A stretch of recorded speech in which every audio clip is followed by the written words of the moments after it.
Hi hello friends നമസ്കാരം welcome back to my channel Sree's cooking world. ഇന്ന് ഞാൻ വന്നിരിക്കുന്നത് ഒരു ആൽമണ്ട് കേക്കിൻ്റെ റെസിപ്പി ആയിട്ടാണ്. ഇത് വളരെയധികം ടേസ്റ്റി ആയിട്ടുള്ള ഒരു കേക്കാണ്. മാത്രമല്ല നല്ല സോഫ്റ്റ് ആൻഡ് സ്പോഞ്ചിയുമാണ്. ഈ കേക്ക് നമുക്ക് ഐസിങ് ചെയ്ത് വേണമെങ്കിലും ഉപയോഗിക്കാം. ഞാനിപ്പോൾ ഐസിങ് ചെയ്തിട്ടില്ല. ചായയോടെയും വെറുതെ ഒക്കെ കഴിക്കാനായിട്ട് നല്ല ടേസ്റ്റി ആയിട്ടുള്ള ഒരു കേക്കാണ്. കുട്ടികൾക്കും മുതിർന്നവർക്കും എല്ലാം ഒരേപോലെ ഇഷ്ടപ്പെടും ഈ കേക്ക്. അപ്പോൾ ഈ കേക്ക് എങ്ങനെയാണ് ചെയ്യുന്നതെന്ന് നോക്കാം. അതിന് മുന്നേ ആദ്യമായിട്ടാണ് നിങ്ങൾ എൻ്റെ ചാനൽ കാണുന്നതെങ്കിൽ ഈ വീഡിയോയ്ക്ക് താഴെ കാണുന്ന റെഡ് സബ്സ്ക്രൈബ് ബട്ടൺ ഒന്ന് പ്രസ് ചെയ്ത് സബ്സ്ക്രൈബ് ചെയ്യണേ പ്ലീസ്. സബ്സ്ക്രൈബ് ചെയ്യുമ്പോൾ തൊട്ടടുത്തൊരു ബെല്ലൈക്കൺ വരും. അതുകൂടി ക്ലിക്ക് ചെയ്ത് ഓൾ എന്നുള്ള ഓപ്ഷനിലാക്കി വെക്കുകയാണെങ്കിൽ ഞാനിടുന്ന എല്ലാ വീഡിയോസിൻ്റെ നോട്ടിഫിക്കേഷൻ നിങ്ങൾക്ക് കിട്ടുന്നതായിരിക്കും. അപ്പോൾ നിങ്ങൾക്ക് എല്ലാ വീഡിയോസും മിസ് ചെയ്യാണ്ട് കാണാൻ സാധിക്കും.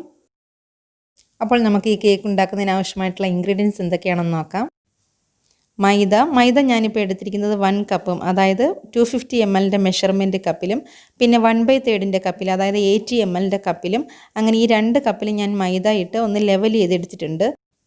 അങ്ങനെ കപ്പിൽ അളന്നെടുത്ത മൈദ ഗ്രാം കണക്ക് നോക്കിയപ്പോൾ 175 ഗ്രാമാണ് ഉള്ളത്. Baking powder 2 teaspoon. ബദാം മിക്സിയുടെ ജാറിലിട്ട് നന്നായി ഒന്ന് പൊടിച്ചെടുത്തിട്ടുണ്ട്. ഇത് മെഷർമെൻറ്റ് കപ്പിൽ പൊടിച്ചതിന് ശേഷം 1/4 കപ്പാണുള്ളത്, അതായത് 60 ml ഈ കപ്പിൽ.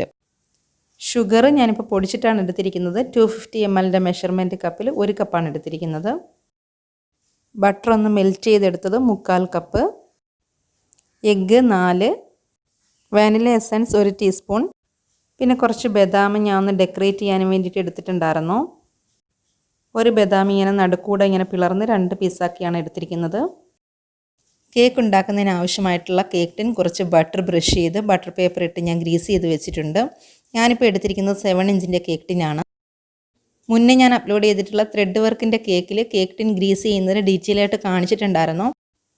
അതുകൊണ്ടാണ് ഈ വീഡിയോയിൽ ഡീറ്റെയിൽ ആയിട്ട് കാണിക്കാഞ്ഞത്. ആ വീഡിയോയുടെ ലിങ്ക് ഞാൻ ഡിസ്ക്രിപ്ഷൻ ബോക്സിൽ കൊടുക്കാം.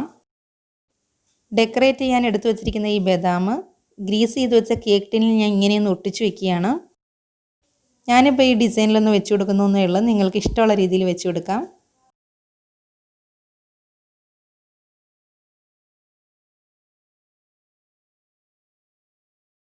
ഞാനിപ്പം മൊത്തം ബദാമും ഇങ്ങനെ വെച്ച് കൊടുത്തിട്ടുണ്ട്. ഇനി ഇതിൻ്റെ മുകളിൽ കുറച്ച് മൈദ കൂടി സ്പ്രെഡ് ചെയ്ത് കൊടുക്കുകയാണ്. ഈ ബദാം കൂടുതൽ ഇളകിപ്പോകാതിരിക്കാനാണ് മൈദ ഇങ്ങനെ സ്പ്രെഡ് ചെയ്ത് കൊടുക്കുന്നത്. ഈ കേക്ക് ടിൻ സൈഡിലേക്കൊന്ന് മാറ്റി വയ്ക്കാം. ഇനി ഡ്രൈ ആയിട്ടുള്ളൊരു ബൗളെടുത്ത് അതിലേക്ക് ഒരു അരിപ്പ് വെച്ച് കൊടുത്ത് ഡ്രൈ ഇൻഗ്രീഡിയൻസ് ഒക്കെ ഒന്ന് അരിച്ചെടുക്കണം. നേരത്തെ അളന്ന് മാറ്റി വെച്ചിരുന്ന മൈദയും 2 ടീസ്പൂൺ ബേക്കിംഗ് പൗഡറും കൂടി നല്ലപോലെ ഒന്ന് അരിച്ചെടുക്കണം. ഒന്നുകിൽ 3 പ്രാവശ്യം അരിച്ചെടുക്കണം, അല്ലെങ്കിൽ ഞാൻ ഇപ്പോൾ ചെയ്യുന്ന പോലെ 1 പ്രാവശ്യം അരിച്ചെടുത്ത ശേഷം വിസ്ക് കൊണ്ട് നല്ലതുപോലെ ഒന്ന് മിക്സ് ചെയ്ത് കൊടുത്താലും മതി. ബേക്കിംഗ് പൗഡർ മൈദയിൽ ഈവനായിട്ട് എത്തണം. അതിന് വേണ്ടിയിട്ടാണ് നമ്മൾ വിസ്ക് കൊണ്ട് ഇങ്ങനെ മിക്സ് ചെയ്ത് കൊടുക്കുന്നത്. ഡ്രൈ ആയിട്ടുള്ളൊരു ബൗളെടുത്ത് അതിലേക്ക് 4 മുട്ട പൊട്ടിച്ചൊഴിച്ച് കൊടുക്കാം. എപ്പോഴും നമ്മൾ മുട്ട ബീറ്റ് ചെയ്യാൻ എടുക്കുന്ന ബൗളും ബീറ്ററും വെള്ളത്തിൻ്റെ ഒരു അംശം പോലും ഉണ്ടാവാൻ പാടില്ല. അങ്ങനെ വെള്ളത്തിൻ്റെ അംശം ഉണ്ടാവുകയാണെങ്കിൽ നമ്മുടെ മുട്ട ശരിയായി പതഞ്ഞ് വരത്തില്ല. അങ്ങനെയാണെങ്കിൽ നമ്മുടെ കേക്ക് നല്ലതുപോലെ ശരിയായി കിട്ടില്ല. ഇങ്ങനെ ചെറിയ ചെറിയ കാര്യങ്ങൾ നമ്മൾ ശ്രദ്ധിക്കുകയാണെങ്കിൽ നമുക്ക് പെർഫെക്റ്റ് ആയിട്ടുള്ള കേക്ക് ഉണ്ടാക്കിയെടുക്കാൻ പറ്റും. ഇനി ഇതിലേക്ക് ഒരു പിഞ്ച് സാൾട്ടും 1 ടീസ്പൂൺ വാനില എസൻസും കൂടി ചേർത്ത് നന്നായിട്ടൊന്ന് ബീറ്റ് ചെയ്തെടുക്കണം. ഞാനിപ്പോൾ ഒരു ഇലക്ട്രിക് ബീറ്റർ വെച്ചാണ് ബീറ്റ് ചെയ്യുന്നത്. നിങ്ങൾക്ക് വിസ്ക് ഉപയോഗിച്ചിട്ടും ബീറ്റ് ചെയ്യാൻ പറ്റും. എഗ്ഗ് ബീറ്റ് ചെയ്തൊന്ന് പതഞ്ഞ് വരുമ്പോൾ നമുക്ക് ഷുഗർ ആഡ് ചെയ്ത് കൊടുക്കണം. ഇതാ ഇപ്പോൾ എഗ്ഗ് പതഞ്ഞ് വന്നിട്ടുണ്ട്. ഈ സമയത്ത് പൊടിച്ച് വെച്ചിരിക്കുന്ന ഷുഗർ കുറച്ചായി ആഡ് ചെയ്ത് ബീറ്റ് ചെയ്തെടുക്കണം.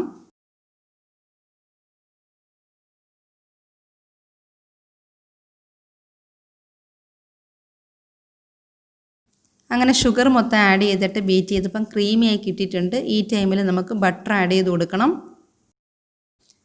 ഞാനിപ്പോൾ എടുത്തു വച്ചിരിക്കുന്ന 1/4 കപ്പ് മെൽറ്റ് ചെയ്ത ബട്ടർ ലോ സ്പീഡിൽ ബീറ്റ് ചെയ്യുന്നതിനോടൊപ്പം തന്നെ പതുക്കെയായി ഒഴിച്ചു കൊടുക്കണം.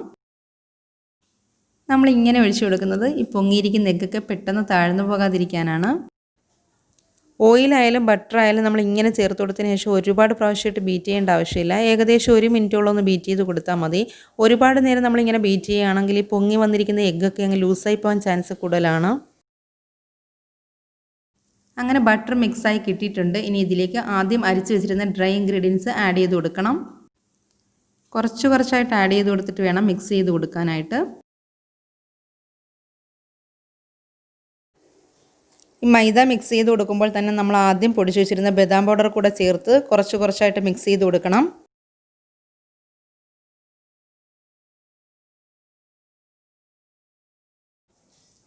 ഇങ്ങനെ നമ്മൾ മിക്സ് ചെയ്ത് കൊടുക്കുകയാണെങ്കിൽ ഈ പൊങ്ങി വന്ന എഗ്ഗൊന്നും പെട്ടെന്ന് താഴ്ന്നു പോകത്തില്ല.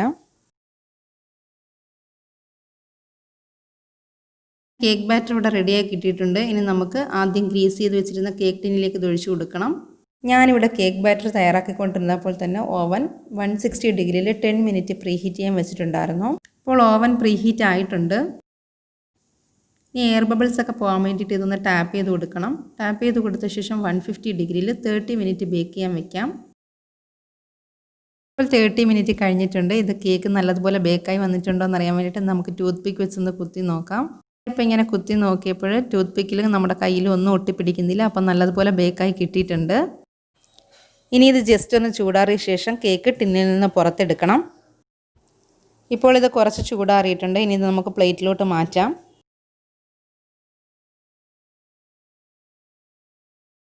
കേക്ക് പ്ലേറ്റിലേക്ക് മാറ്റിയിട്ടുണ്ട്. ഇനി ബട്ടർ പേപ്പർ റിമൂവ് ചെയ്ത് കൊടുക്കാം. ഇനി ഇത് കുറച്ച് നേരം ചൂട് മൊത്തം പോകാനായിട്ട് വെക്കാം. അങ്ങനെ നമ്മുടെ നല്ല സോഫ്റ്റ് ആൻഡ് സ്പോഞ്ചി ആയിട്ടുള്ള ആൽമണ്ട് കേക്ക് ഇവിടെ റെഡി ആയിട്ടുണ്ട്.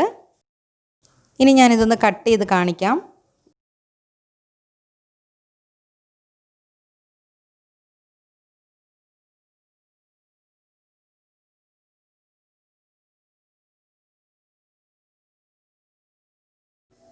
നല്ല സോഫ്റ്റ് ആയിട്ടുള്ള ഒരു കേക്കാണിത്. ഇനി ഇതൊന്ന് കഴിച്ചു നോക്കട്ടെ.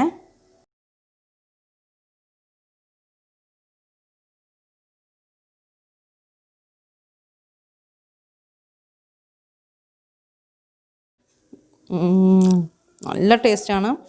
ബദാമിൻ്റെയും ബട്ടറിൻ്റെയൊക്കെ ടേസ്റ്റ് നല്ലതുപോലെ അറിയാൻ പറ്റുന്നുണ്ട്. എല്ലാവർക്കും ഇഷ്ടപ്പെടുന്ന നല്ലൊരു കേക്കാണ്.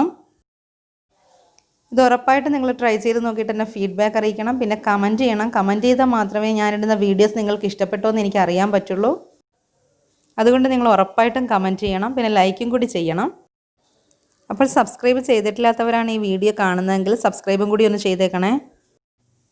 അടുത്ത് തന്നെ അടിപൊളിയൊരു റെസിപ്പി ആയിട്ട് വരുന്നവരേക്കും ഗുഡ് ബൈ.